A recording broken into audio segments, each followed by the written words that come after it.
بسم الله الرحمن الرحیم. السلام علیکم. د یوټیوب چینل او د فیسبوک پیج د قصو بابا نه یو ځل بیا ستاسو په خدمت کې حاضر یم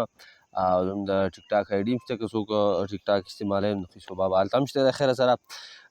قصه مې درله راوړې نن یو لنډه شان او ډېره ښکلې خوندوره مزیداره قصه ده. امید دی چې انشاءالله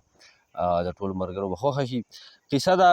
یو سوداګر او لوی ټګ. ډېره ښکلې خوندوره قصه ده. د قصې نه مخکې به راځم یو څو نومونه دي په شمار چې دا تاسو د مخې په منډه پیش کوم. مدثر احمد د فرانس نه، اجاز د ټانک کوټ نواز نه، وقار احمد د بنوګل نه، نواب علي د سوات نه، آصف اقبال بونیری دی او نور حکیم د بیشام نه، امجد د سوات نه او نجم مدین د سلالې عمان نه.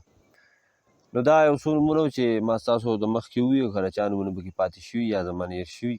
یا څوک غواړي چې د چا نوم زه په رارواني ویډیو کې شامل کړم نو خپل نوم سره د کلي نوم په کمنټس کې ماته ولیکئ. نو انشاءالله چې په روان ویډیو کې به کوشش کوو چې ضروري شامله کړو. قصې له به راځو. اوس ډېره ښکلې خوندوره مزیداره قصه ده. وایي چې پخوا په زمانه کې یو تاجر تجارت پې کوو. د یو ملک نه به سامان واغستو بل ملک ته به لاړ، په هغه کې به هغه سامان خرڅ کړو، هلته به یې نور د تجارت سامان واغست. بیا به د هغه نه بلې بادشاهۍ ته واخیستو، هلته به یې هغه سامان خرڅ کړو، هلته به یې نور سامان واغست. دغه شان د دغه تاجرانو دغه تجارت و یا روزګار و یا ذریعه و. یعنې پخوا چې تاجر نوم یې څوک به و نو لکه هغه به دغه شان و، لکه سامانونه به یې اخیسته یو ځای نه بل ځای ته، بل ځای نه بل ځای ته، بل ځای نه بل ځای ته، او دغه شان د ښه اوږدې اوږدې او ښه د ډېر وخت چکرې به یې لګولې، خپل وطن ته به واپس راته. په دغه طریقه باندې د یو ځل په یو بادشاهۍ کې سامان واغست او د هغې نه لاړ بلې بادشاهۍ ته ور واوښتو او دغه سامان چې هغه هلته په هغه بادشاهۍ کې خرڅ کړو نو هلته ډېر په ښه بیه خرڅ شو، ډېر په ښه بیه خرڅ شو. ده چې کوم څیزونه یا کوم سامان اخیستی نو د هغې سامان په هغه ځای کې یا په هغه بادشاهۍ کې ډېر کموت و، ډېر په ګران قیمت باندې ډېر ښه دنه خرڅ شو. د هغه وخت مناسب وایي چې ده 700 د سرو اشرفۍ وګټلې. 700 د سرو اشرفۍ ډېر لوی مال و. د دې خپل مال ته ډېر زیات خوشحاله و چې لکه دا خو ماشاءالله لکه ما الله لویه ګټه راکړه، ډېر ښکلی مال ما وګټه. ده سره دا 700 اشرفۍ وي، په دې ښار کې ګرځېده او اندازه یې اخیسته چې یاره اوس دلته داسې څه مناسب شی او داسې څه شی چې هغه زه د ځان سره په دې 700 اشرفو کې په څه نه څه پیسو زه هغه هم د تجارت سامان والم چې بلې بادشاهۍ ته یا خپل وطن ته هر ځای ته چې ځم نو چې هلته بیا خرڅ کړم. کاروبار دی، کاروبار خو به کوي ځکه چې څوک خو په بس که نه چې زه دومره مې وګټلې بس دا پوره دي، پوره کېږي خو د چا نه. دی به بازار کې ګرځي راګرځي نو په دغه ښار کې یا یو زرګر دی یا یو مالداره سړی دی، د هغه یو لور ده چې د هغې د حسن چرچې په دې ټول ښار کې او په دې ټوله ملک کې خورېږي. هر سړی د هغې د حسن معترف دی، یعنې د هغې د حسن تعریف کوي چې ډېره ښکلې او ډېره ښایسته جینۍ ده، خو چا تر اوسه لیدلې نه ده یا چا ته ځان ښیي نه. داسې مختلف قسمه قصې کېږي، مشهور دي. د دې سوداګر د تاوان قسمت راغلی نو د ده په دېړه کې دا خواهش راوچت شو چې یاره دا جینۍ ما ولیده، دا خو چېرته ډېره ښکلې او ښایسته جینۍ او دومره ده، ټول ملک د دې په صفت کې لګیا دی، هر سړی د هغې قصې کوي، هر سړی د هغې سندرې وایي، دا خو چېرته ډېره ښایسته څه مخاپیرۍ به یې ده. ده چې دغه خواهش واخیستو نو پچل ولید چې په اخوا دېخوا رسي په تپوسونو یا اخوا دېخوا باندې هغه د دغې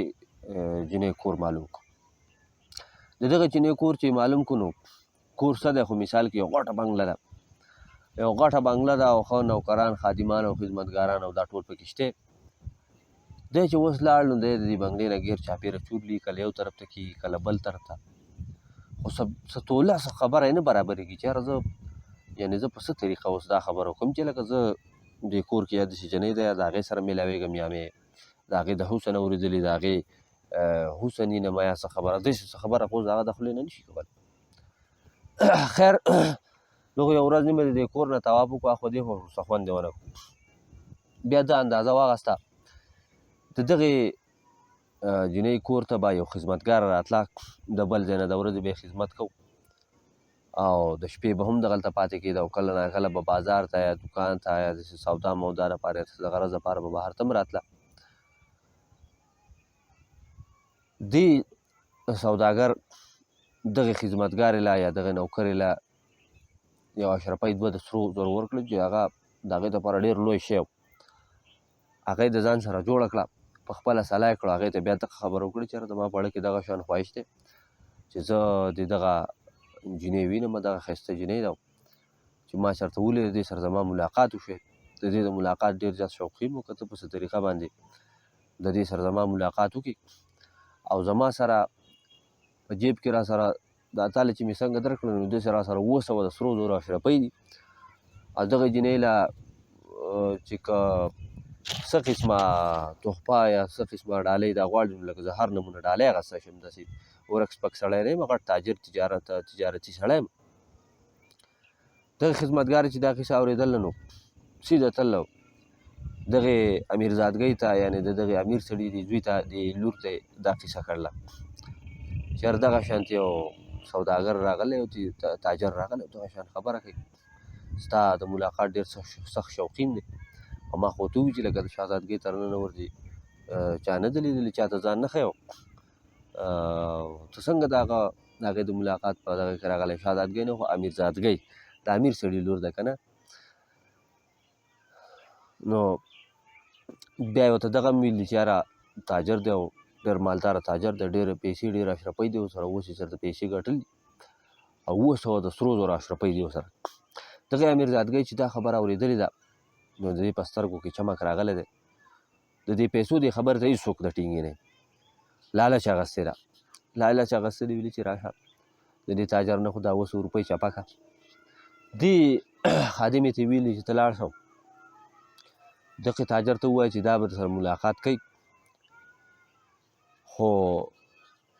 دا 700 چې ستا سره کوم د سرو زرو اشرفۍ دي دا به درنه ټولې اخلي.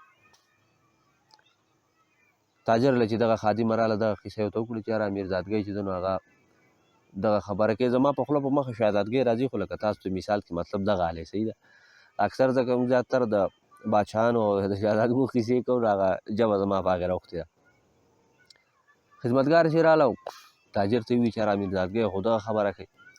او دا وایي چې یاره زه خو به تا سره ملاقات وکړم خو 700 دغه 700 چې ستا سره کوم د سرو زرو اشرفۍ دي دا به راکړې. سوداګر په ځان پوه نه شو، ډایرکټ یې خدمتګارې سره لوظ وکړو، هغې ته وایي چې ټوک ته مشکله خبره نه ده او زه دې خبرې ته جوړ یم. خیر سره به ستا څه خو کوم خو خدمتګاره لاړه شهزادګۍ ته وي هغې ولله څه توله برابر کړه او بیا یې پسې واپس راولېږله.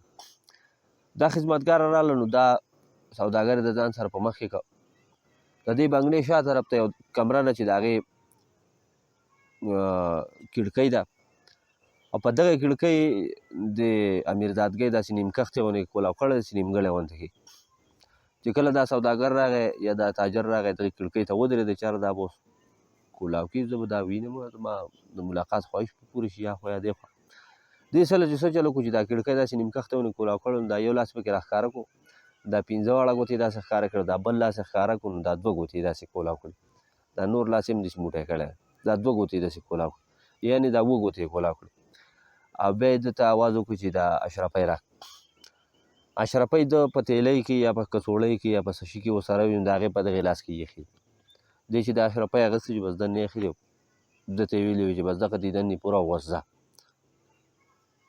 سوداګر حیرانه کپه کپ شو، حیران ګوته په خوله شي چې هلکه ما خو علاوه ستا د یو لاس نه او د 2 ګوتو نه ما نور څه ونه لیدل او دا راته اوس وایي چې ځه په دې ځای کې ده څه شور غوغا هم نشو کولی، څه لانجه هم نشو جوړولی، ولې چې که ده شور کولی او غوغا یې کولی او دا یې ویلې چې هلکه ما اتې له 700 اشرفۍ ورکولې په بدل کې مې دا لیده یا مې د دې سره ملاقات کو نو خو چا به سم غرمولی او چا به ښه پوس کړو چې ښه ته تاجر سړی او ته تجارت به د دې معاملو نه راغلی. تاجر عجز د خولې نه غږ ایستی نه شو، غلی واپس لاړ چېرته په ښار کې یو طرف ته خپه او دلګیر ناست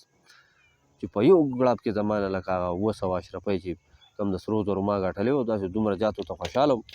او دا داسې بچل ول خو نه وي، د څونه باچایانو د څونه ملکونو چکر ما ووهو په دې طرف راغله څو میاشتې وشوې چې زه د کوره بهر یم مسافري مې وکړه او دا سامانونه د یو ښار نه بل ته او د بل نه بل ته او د بل نه بل ته چې هغه په هغې کې دلته راورسېد نو دلته مې پکې 700 اشرفۍ د سرو زرو وګټل، ډېره لویه روپۍ وه، ډېر دولت و او هغه ته دننه چې په یو کړپ لاړ نو ډېر زیات خفه و، د اړۍ سم چاودو چې په دې کې دغلته یو سړی را روان و چې دغه علاقې مشهور سړی و، ډېر رحمدل ښه سړی و. ده چې دا سوداګر ولیدو چې دی داسې ډېر زیات خفه دلګیر ناست دی، دا سر یې په خپو کې ورکړی دی او ویې پېژندو چې ناشنا څوک دی. تپوس یې وکړو چې هلکه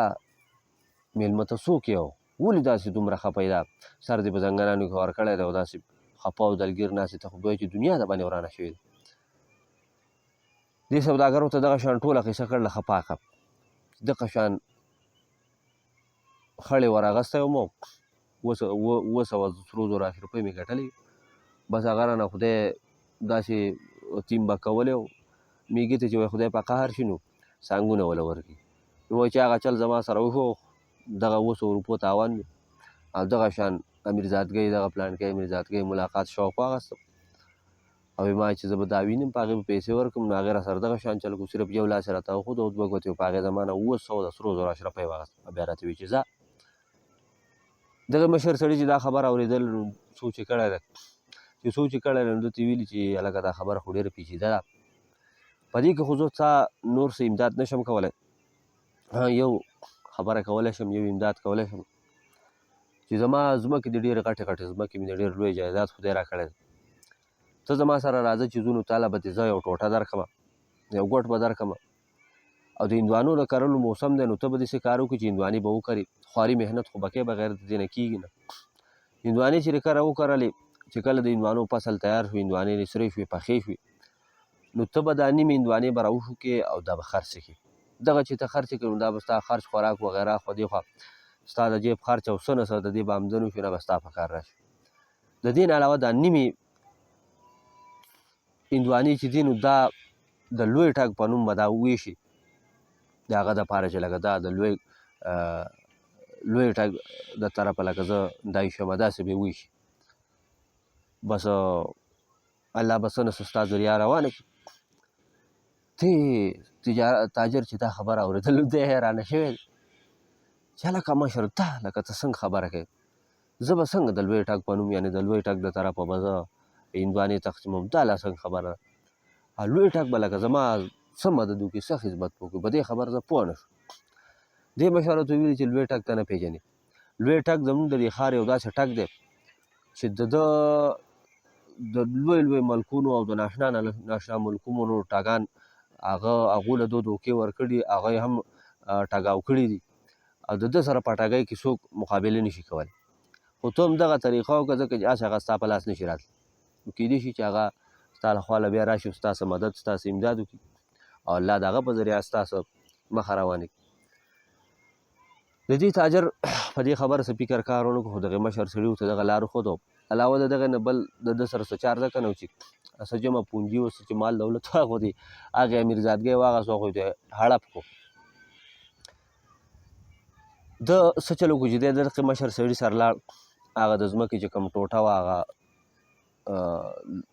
د کرلو ځمکه وه، هغه یې ده ته وښود چې بس دا دومره ټوټه دا ستا شوه، ځان له پکې فصل وکره. ده څه چل وکړو چې یا په غوایانو یا په هر څه طریقه څه په چل ول باندې ده دغه د هندوانو دا فصل وکره، د هغې خدمت کو، د هغې اوبه کول وغیره خو دې خوا دغه به یې کول، بوټي موټي به یې ایسته، خپله خواري محنت یې شروع کړو. نو چې کله دغه د څه وخت نه بعد دغه د هندوانو دا فصل تیار شو او راورسېدو، ولې ښایسته ښایسته غټ غټ هندوانې وکړې. دی دغه هندوانو ته ډېر خوشحاله و چې کله د هندوانو دا فصل تیار شو یعنې پوخ شو، نو دوم هغه شان چل وکړو لکه څنګه چې ورته هغه مشر سړي خبره کړې وه. ده دا نیمې هندوانې راوشو کولې او ویې وړې چې د هغه وخت مناسب یا په منډۍ کې یا په بازار کې دغه نیمې هندوانې خرڅه کړې. دغې هندوانې ښه معقول رقم وکړو، یعنې ښه ګزارحالې پیسې وکړي چې په هغې باندې د ضروریات وغیره د جیب خرڅ خو دې خو د هر څه برابر شو، لکه تر دې حده پورې دی په هغې کې برابر شو چې په هغې باندې څه ټک ټوک د ځان له تجارت سامان هم اخیستی شو، که یې غوښتی نو د هغه ځای نه واپس هم تللی شو، خپل ملک ته خپل وطن ته واپس روانېدی شو. خو چونکې د ده نه دلته 200 د سرو زرو اشرفۍ باندې هغه چې دغه شان په ټګۍ کې تللی وي او په دوکه باندې تللی وي نو د ده خوړه نه کېده، د ده خوړه چاود. نو ده څه چل وکړو چې هغه بقایا نیمې هندوانې چې کومې وي هغه نیمې دانې چې وي هغه د پټي نه راټولې کړې په کلي کې یا په ښار کې هر چا له به یو دانه ورکول او دغه به وي چې لکه دا د لوی ټګ د طرفه لکه دا زه ایښمه. نو خامخا چې یو پټی تا کرلی او پای کې د هندوانې کړي نو هغه خو به هم سلا ساته دانې خو بنې خامخا په سوونو د هندوانو دانې به او په سوونو دانې چې ته تقسیمې لګیا نو خامخا دا خو په یو کلي نیم کې بنې خو په دغه ټول ښار کې په دغه ټول بازار کې لوی مخلوق دغه هغو ته دغه هندوانې میلاو شي او دغه کسان چې نو دا د مختلف کلو د مختلف علاقو څوک د غره څوک د هسې بانډې او څوک د بل ځای نه راغلی څوک د کلي نه راغلی څوک د دغې ښارو نو د دنیا خلکو ته پته ولګي چې هلکه نن د لوی ټک د طرفه هندوانې ایښله کېدې په ښار کې او لکه ډېره ښایسته هندوانې موږ ته فري هندوانې میلاو شوه بغیر د پیسو دا خبرې کېدې چې دا خبره لوی ټک ته ورسېده لوی ټک یا په یو کلي کې دی یا په یو ښار کې دی په یو ځای کې دی خو دا د دې خبرې ورته پته ولګله چې زما په نوم باندې چا هندوانې ویشلي دي ته حیران شو چې هلکه چا به دا کار ولې کړی زما سره د چا داسې څه ښه راغلی چې زما لپاره هندوانې تقسیموي زه خو ځان له یو ټګ سړی یم یعنې یو دوکهباز سړی یم ټګي کوم په ټګۍ باندې ژوند تېروم زما په نامه اوس خلک هندوانې تقسیموي خیر د ده په زړه کې شوق راوچت شو شوق واغستو داسې غلی شانته دې ښار ته راووتو چې لږ د شاخوا دېخوا معلومات یې کوو چې هلکه پرون دلته یو کس و داسې د لوی ټګ په نوم داسې پیسې د هندوانې تقسیمولې خبره کېده په معلومات چل ول دغې تاجر له راورسېد دغې تاجر یا د سوداګر له چې راورسېدو نو د هغې نه یې تپوس وکړو چې هلکه لوی ټګ ستا څه دی تاجر ورته ویلي چې یاره زه خو لوی ټګ نه پېژنم نو چې ښه ته لوی ټګ نه پېژنې خپل رشته دار وغیره دې دی نه نو بیا تا ولې لکه داسې د هغه په نامه دا هندوانې تقسیمولې ولې د هغه لپاره دا دغه خپل تاوان دومره د دنیا هندوانې تقسیم نو دغې سوداګر ته یا تاجر ته تپوس کړی چې ولې ته څوک یې وایي چې زه یم که نه لوی ټګ زه یم دې سوداګر چې دغه سړی لیدلی دی دا ټګ یې لیدلی نو سم ورته خوشحاله شوی دی ورته ویلي چې یاره زما خو لکه ستا سره ډېر ضروري کار دی او ښه دی چې خدای زما په لاس راوستې دا خو ماته یو سړي دغه طریقه ښوولې وي چې په دغه طریقه به دی په لاس راشي د هغې نه بعد په ده باندې به ته خپل کار وکړي نو لوی ټګ خو تاسو ته ما ویلي چې یاره په دې خبره ډېر حیرانه م او خوشحاله هم و نو ده ته یې وي چې وایه ستا څه مله سره لرې څه خدمت دی څه منډه سره لرې چې وکړم دله ده ورته بیا دغه شان ټوله کیسه کړله د هغه مالداره سړي یا دغه زرګر یا هر څوک چې د هغه امیرزادګۍ دغه جنۍ خبره ورته کړله چې په دغه طریقه زما دغه 200 د سرو زرو روپۍ دا زما نه په یو چاپه کې زما نه واغستې او صرف د یو لاس په ښودلو باندې هغه زما دغه لوی تاوان وشو لکه زما سره چې کومه خبره کړې وه یا کومه وعده کړې وه چې لکه زه سره ملاقات کوم هغه هم زموږ ونه شو دې ټګ ورته وایي چې زه لږ سوچ کوم ته څه فکر مه کوه زه دله څه طریقه برابروم سوداګر ورته وایي چې ټیک ده ټګ څه لږ سوچ فکر وجنګو نو بیا درته وایي چې راځه په ما پسې راځه اوس ما دله توله برابر کړل سوداګر حیران شو چې هلکه ده به اوس څه توله برابر کړي دی نو دا سوداګر د دې لوی ټګ سره روان شو د ده سره چې روان شو نو دوی روان دي د دغې امیرزادګۍ یا دغې د مالداره ښځې د کور په طرف روان شو دوی چې روان شو نو په لاره روان دي چې دوی ته په لاره باندې یو شپنکی راغی شپنکي سره ګړي بيزې چیرې دي اوس د دنیا دغه لوی ټګ ته په بیه باندې یو ګړی ترې واغسته دا ګړی را په مخکې کړو راغی د دغې امیرزادګۍ د دغې بنګلې یا دغې کور یا دغې مخې ته رسا د دغې مخې ته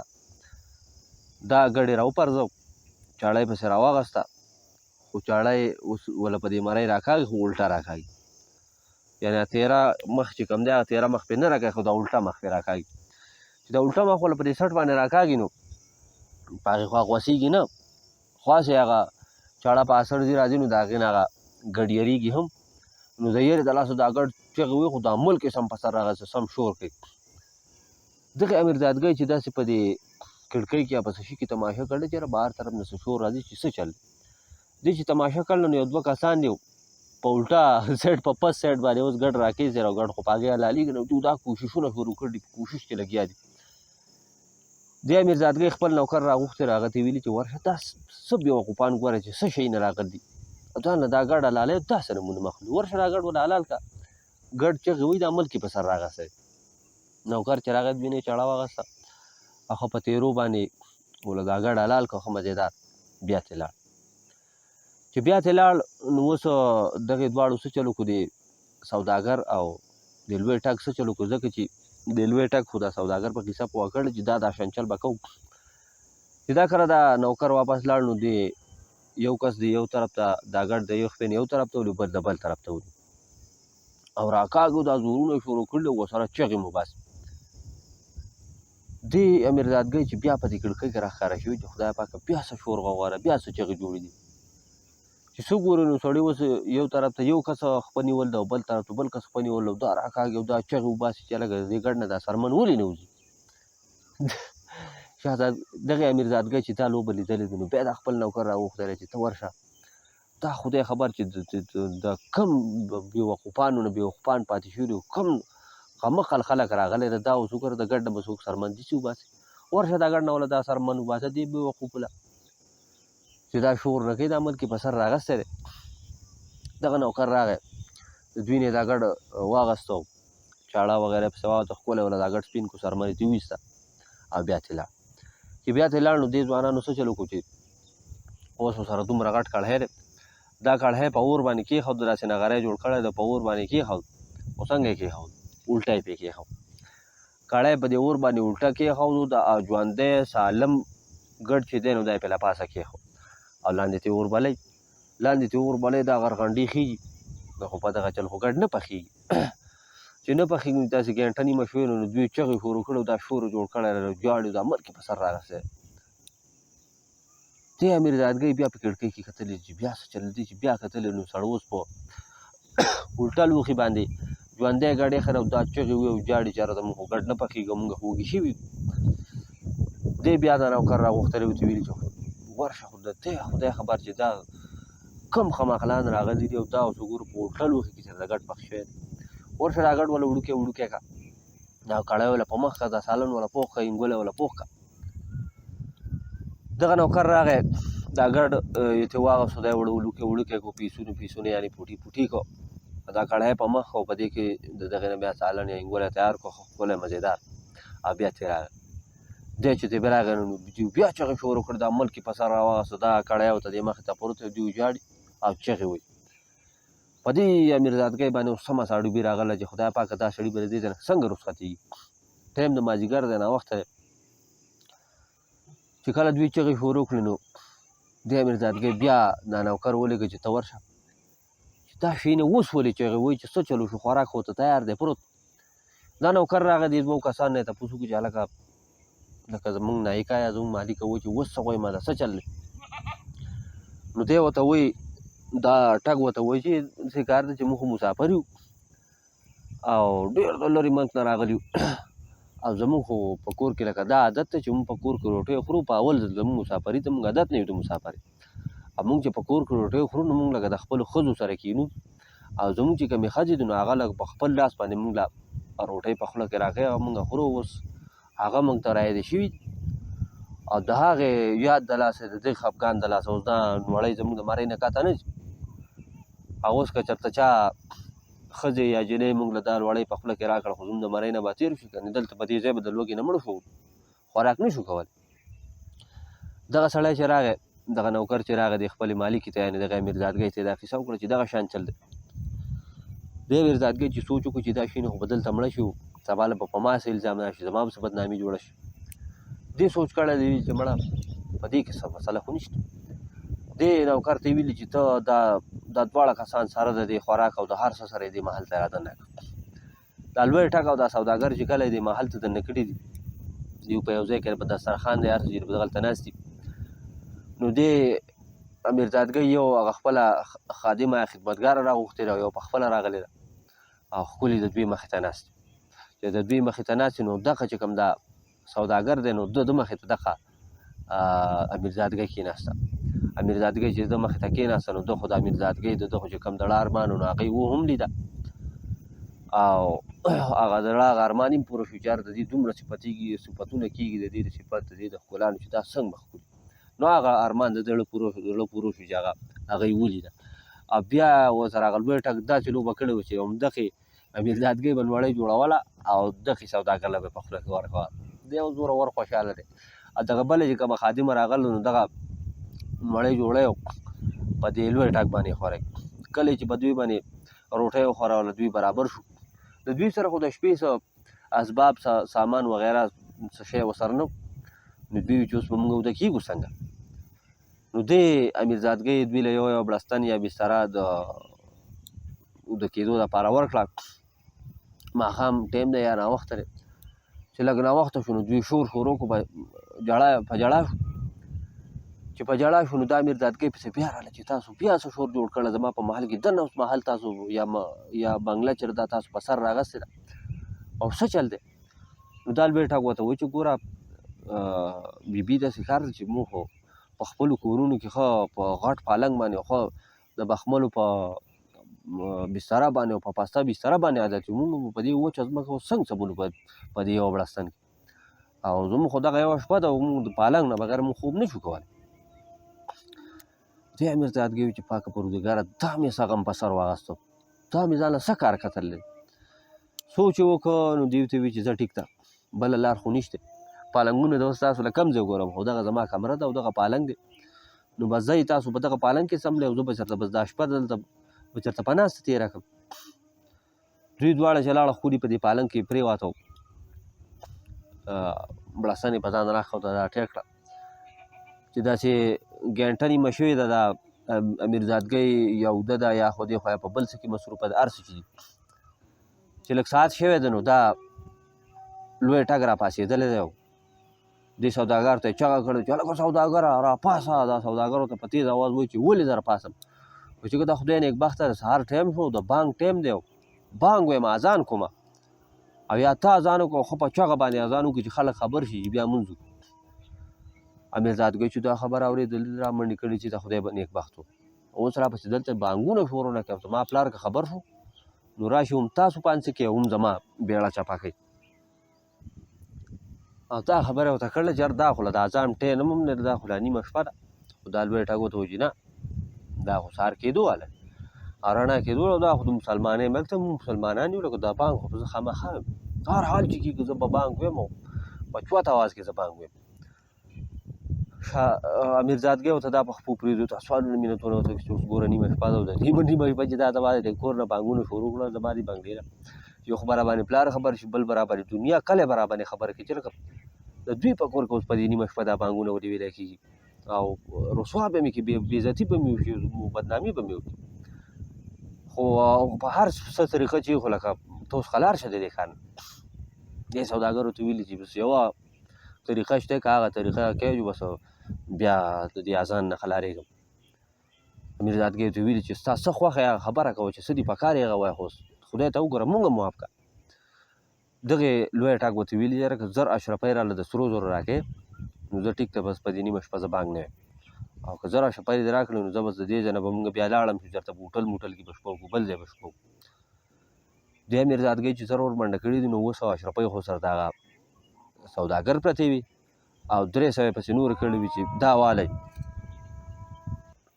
نو دغه 1000 اشرفۍ یې دې لوی ټک له ورکړې او ده ته په خپو پرېږدو چې خدای ته وګوره او دا 1000 اشرفۍ والا خو د دې ځای نه رخصت شه او زه ما له کار مه ګوره او ځه.